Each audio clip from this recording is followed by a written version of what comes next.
तो अंगूठो hello and welcome everyone. बेटा आप लोगों का स्वागत है बायोकेमिस्ट्री के लेक्चर नंबर 2 में।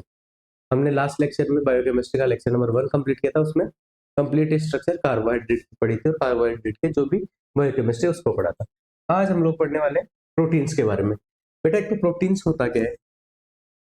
मेनली प्रोटीन की अगर बात की जाए, प्रोटीन डेरिवेटिव होता है एमिनो एसिड्स के, या एमिनो एसिड से मिलकर बने होते हैं और एमिनो एसिड्स के ग्रुप से मिलकर बने होते हैं। एमिनो एसिड 1 है, एमिनो एसिड 2 है,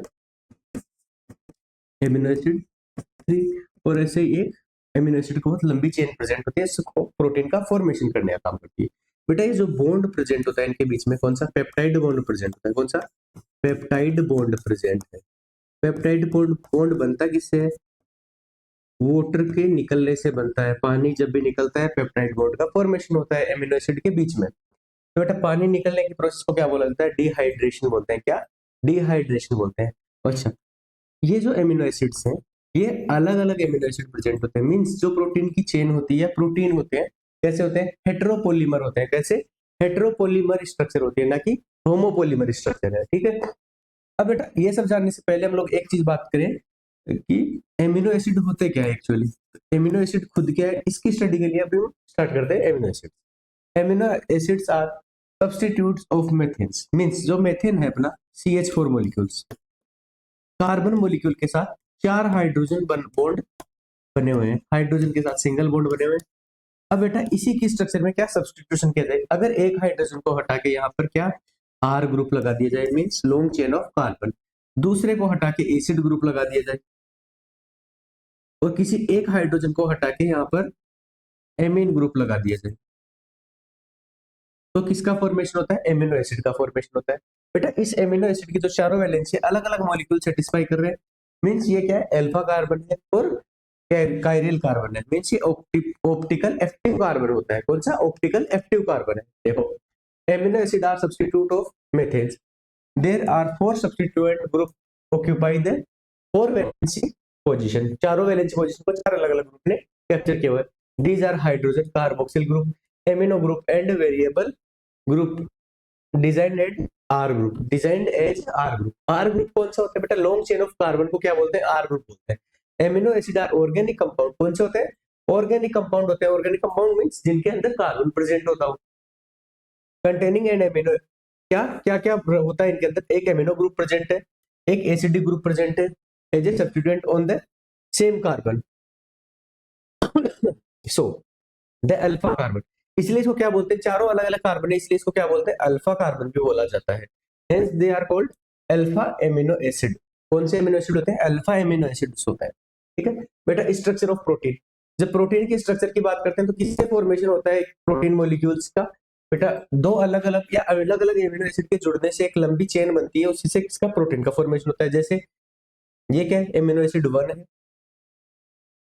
बगल में कौन सा? एमिनो एसिड 2 है। बेटा फर्स्ट एमिनो एसिड के जो एसिडिक ग्रुप है वो एमिनो एसिड 2 के NH2 एमीन ग्रुप के साथ रिएक्शन करता है और यहाँ से डिहाइड्रेशन रिएक्शन होती है। कौन सी? डिहाइड्रेशन रिएक्शन होती है, उसकी वजह से OH2 बाहर निकलता है और पेप्टाइड बॉन्ड का फॉर्मेशन होता है। Protein is a heteropolymer and not homopolymer. Heteropolymer क्यों है? क्योंकि जो एमिनो एसिड काम में आ रहे हैं वो कैसे है? डिफरेंट एमिनो एसिड है। कौन से? डिफरेंट एमिनो एसिड प्रेजेंट है यहाँ पर। डिफरेंट एमिनो एसिड, अलग अलग एमिनो एसिड काम में आते हैं। A homopolymer is only one type of monomer repeating n number of times. मतलब बार बार अगर same number of amino acid present होते हैं तो इसको कौन सा पॉलीमर बोलेंगे? होमोपॉलीमर। अगर अलग अलग प्रेजेंट है तो heteropolymer. The peptide bond between amino acid is formed when the carboxyl group means COOH group of one amino acid react with the amino group NH2 group of next amino acid with the elimination of water moiety, the process called dehydration।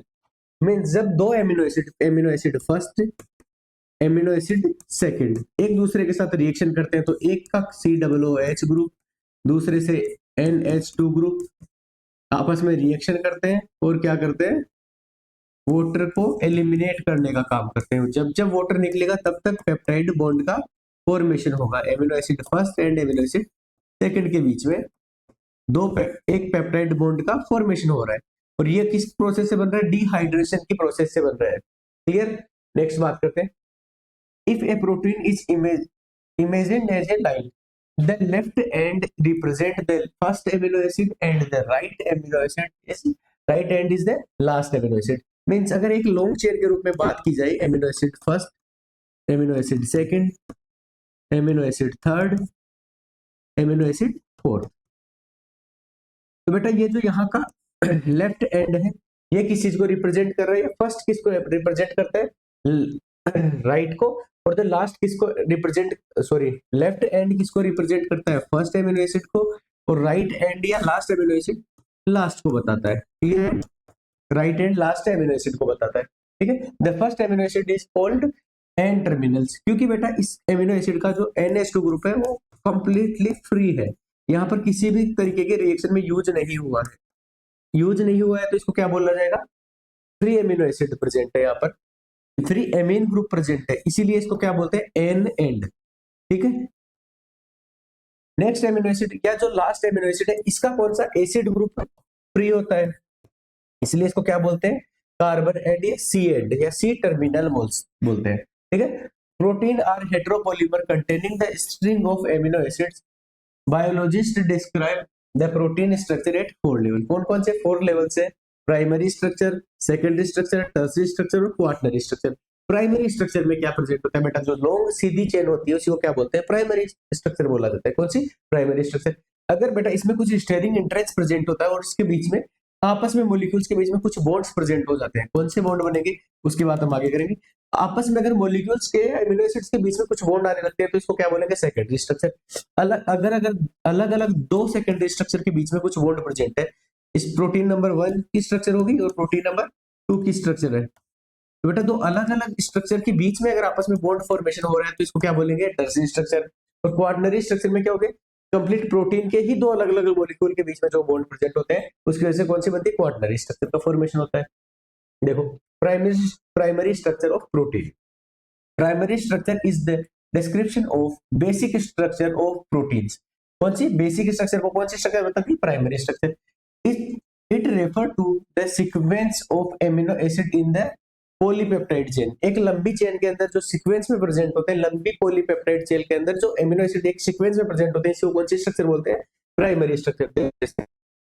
First है, second है, third, fourth और ऐसे continuous जो N amino acid present है इनके बीच की एक सीधी chain present है। यहाँ पर कौन से बॉन्ड प्रेजेंट होते हैं प्राइमरी स्ट्रक्चर में, only peptide bonds are formed. कौन से प्राइमरी स्ट्रक्चर के बॉन्ड्स कौन से होते हैं, प्राइमरी स्ट्रक्चर में कौन से बॉन्ड मिलेंगे, primary structure have only peptide bond, peptide bond. Primary structure में ओनली पेप्टाइड बॉन्ड्स प्रेजेंट होते हैं। Secondary structure of protein, secondary structure in protein develops due to new steric relationship of amino acid present on the linear sequence of polypeptide chain. लंबी polypeptide chain के बीच में कुछ steric entrance के कारण कुछ इंटरेक्शन फोर्स लगते हैं, उसी को क्या बोला जाता है, सेकेंडरी स्ट्रक्चर ऑफ प्रोटीन। देखो जैसे सेकेंडरी स्ट्रक्चर की बात करें हम लोग, तो सेकेंडरी स्ट्रक्चर बेटा दो टाइप की होती है। अगर एक ही के बीच में हाइड्रोजन, जो एमिनो ग्रुप का हाइड्रोजन है और जो कार्बोक्सिल ग्रुप के ऑक्सीजन के बीच में जो बॉन्ड्स फॉर्मेशन हो रहे हैं, कौन से बॉन्ड फॉर्मेशन होते हैं, यहाँ पर हाइड्रोजन बॉन्ड फॉर्मेशन होता है। इन्हीं हाइड्रोजन बॉन्ड के फॉर्मेशन के कारण जो अलग अलग स्टेरिक इंटरेस्ट फील होता है, इसकी वजह से कौन सी स्ट्रक्चर का फॉर्मेशन होता है, सेकेंडरी स्ट्रक्चर। बेटा ये सेकेंडरी स्ट्रक्चर दो टाइप की होती है। कौन कौन से दो टाइप है, एक अल्फा हेलिक्स स्ट्रक्चर और एक beta pleated sheet, beta pleated structure या sheet structure, beta sheet structure.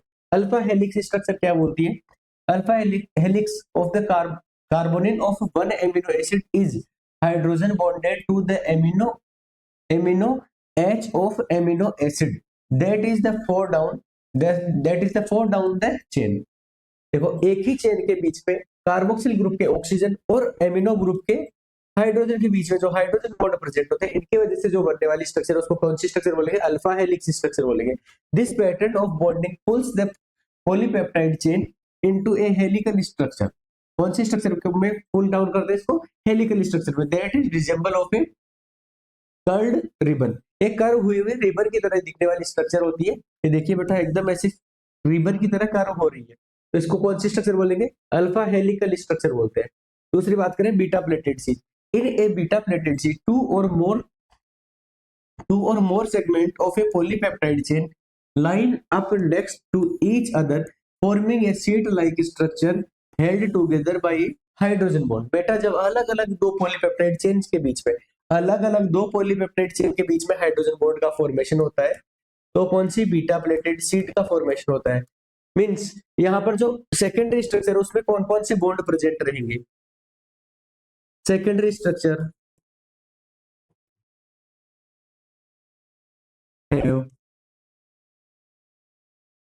कौन कौन से बॉन्ड प्रेजेंट रहेंगे? पेप्टाइड बॉन्ड तो पहले से प्रेजेंट है, peptide bond plus hydrogen bond. Hydrogen bond का फॉर्मेशन कौन कौन से ग्रुप के बीच में होता है? कार्बोक्सिल ग्रुप के ऑक्सीजन और एमिनो ग्रुप के हाइड्रोजन के बीच में किसका फॉर्मेशन हो रहा है? हाइड्रोजन H बॉन्ड का या हाइड्रोजन बॉन्ड का फॉर्मेशन हो रहा है। टर्सरी स्ट्रक्चर की बात करें, tertiary structure of protein, the long protein chain is also folded upon itself like a hollow wool ball giving rise to the tertiary structure। अगर एक दूसरे के ऊपर जो सेकेंडरी स्ट्रक्चर है वो एक के ऊपर होलो बॉल की तरह क्या होती है? फोल्ड होने लगती है। जैसे प्राइमरी स्ट्रक्चर है, इसके अल्फा हेलिक्स स्ट्रक्चर और बीटा प्लेटेड स्ट्रक्चर है, दो अलग अलग टाइप की स्ट्रक्चर प्रेजेंट है। यही स्ट्रक्चर बेटा एक दूसरे के ऊपर अगर अपने आप के ऊपर अगर ऐसे फोल्ड होने लगती है, होलो वूल बॉल की तरह फोल्ड होने लगती है, तो इसी स्ट्रक्चर को क्या बोलते हैं? टर्सरी स्ट्रक्चर बोलते हैं। ये बेटा दिखने में कैसी दिखती है?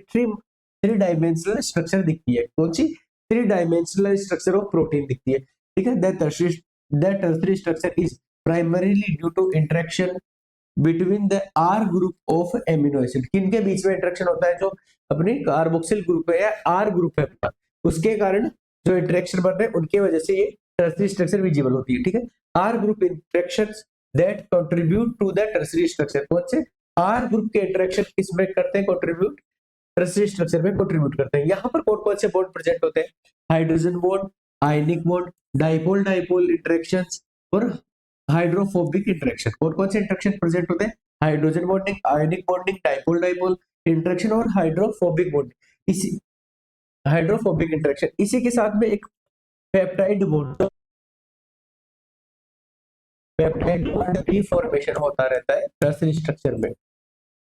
ठीक है, tertiary structure is absolutely necessary for the many biological activity. कई सारी बायोलॉजिकल एक्टिविटी के लिए इंपॉर्टेंट होती है। जैसे myoglobin is example of tertiary structure. Myoglobin क्या होता है बेटा?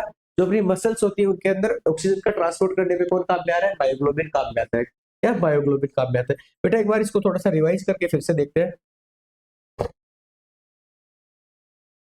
देखो, सबसे पहले अपने एमिनो एसिड की बात की। एमिनो एसिड क्या है? सब्स्टिट्यूट ऑफ मेथेन है। मेथेन के जो चारों हाइड्रोजन होते हैं उनको किसके द्वारा रिप्लेस किया गया है? एक हाइड्रोजन को रिप्लेस कर दिया गया NH2 के द्वारा, दूसरे हाइड्रोजन को रिप्लेस किया गया एसिड ग्रुप के द्वारा, तीसरे हाइड्रोजन को रिप्लेस किया गया है आर ग्रुप या कार्बन की चेन के द्वारा। ठीक है, तो बेटा ये किसके सब्स्टिट्यूशन से बनी?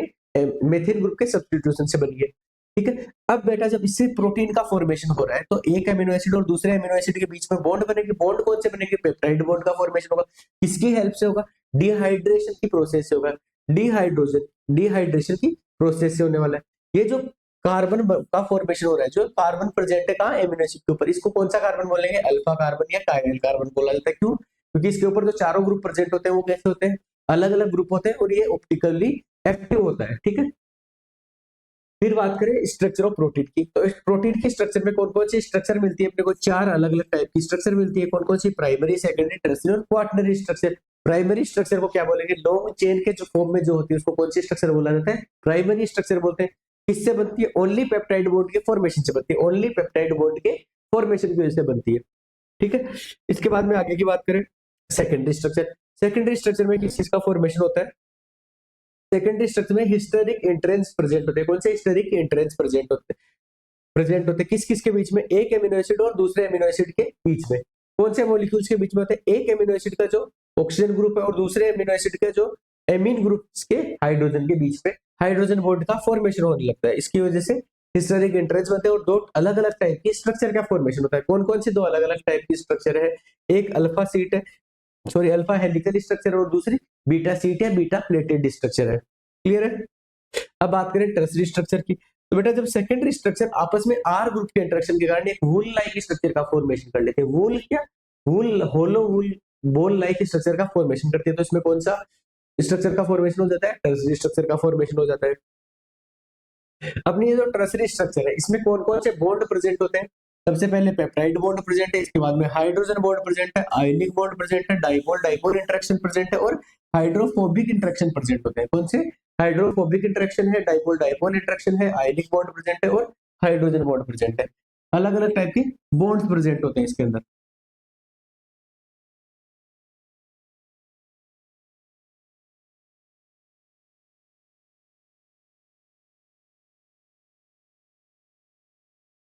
अलग अलग टाइप के जो बॉन्ड्स प्रेजेंट है वो यहाँ पर प्रेजेंट होते हैं।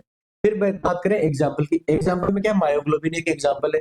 फिर इसके अलावा अपने जो एंजाइम होते हैं, क्या एंजाइम होते हैं, वो भी कौन सी स्ट्रक्चर होल्ड करते हैं, टर्सरी स्ट्रक्चर प्रेजेंट होती है इनके ऊपर। एंजाइम की भी स्ट्रक्चर कौन सी होती है, टर्सरी स्ट्रक्चर होती है। फिर बेटा आगे की बात करें क्वाटनरी स्ट्रक्चर की, बेटा क्वाटनरी स्ट्रक्चर कब पाई जाती है, जब दो छोटे छोटे अलग अलग सब यूनिट्स जो कि प्रोटीन की बनी हुई है, अलग अलग टर्सरी स्ट्रक्चर की बनी हुई दो सब यूनिट आपस में इंटरेक्शन करती है, तो इसको क्या बोला जाता है, क्वाटनरी स्ट्रक्चर बोलते हैं। कौन सी, क्वाटनरी स्ट्रक्चर। सब protein are in assembling of more than one polypeptide chain और सब unit.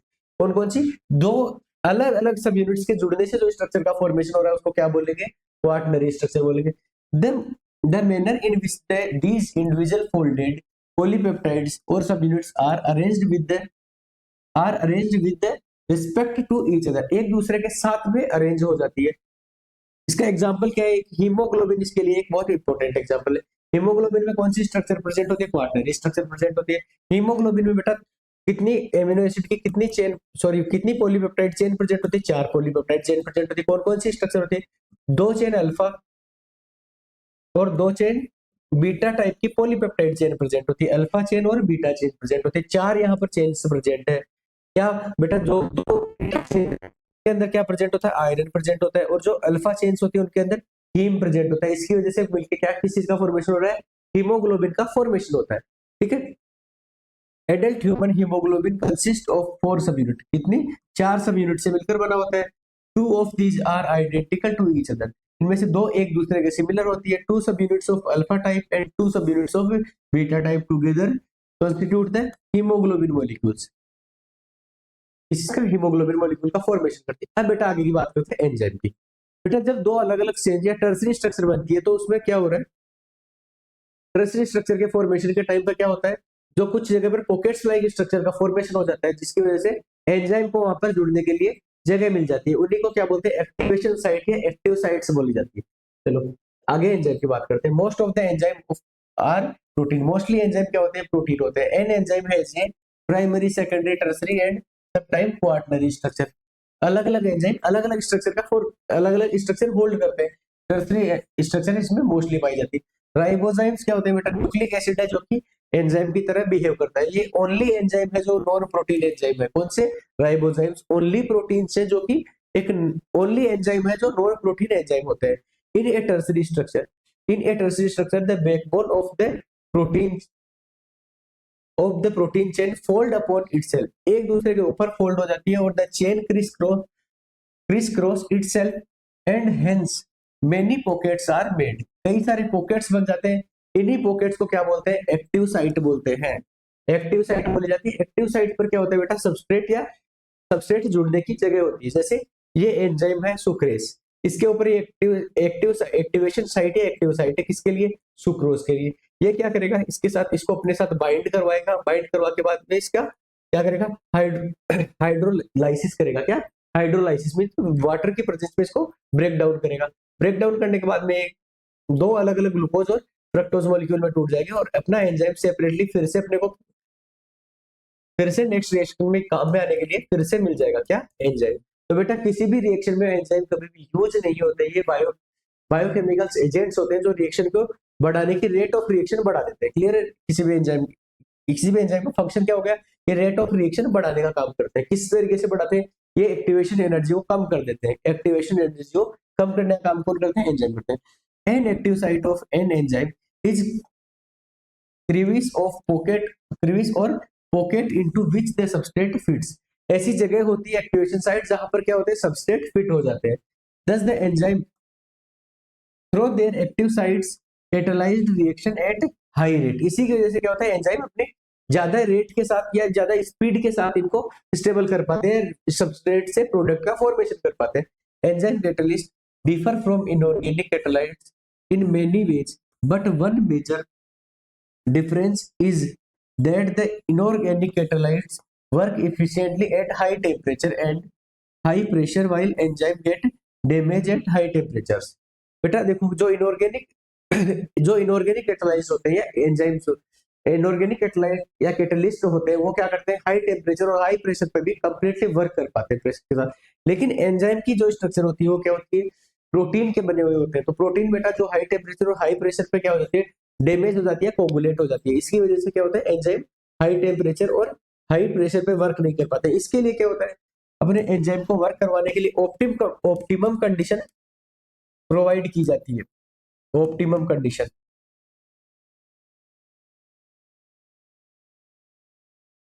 Optimum optimum condition provide की जाती है। इन्हीं ऑप्टिमम कंडीशन के अंदर एंजाइम अपना बेटर परफॉर्मेंस दे पाता है, मींस मैक्सिमम सबस्ट्रेट को मैक्सिमम प्रोडक्ट में कन्वर्ट कर पाता है। ठीक है बेटा, तो अभी अपन लोग क्या पढ़ चुके हैं पूरा प्रोटीन और एंजाइम के स्ट्रक्चर के बारे में बेसिक स्टडी कर चुके हैं।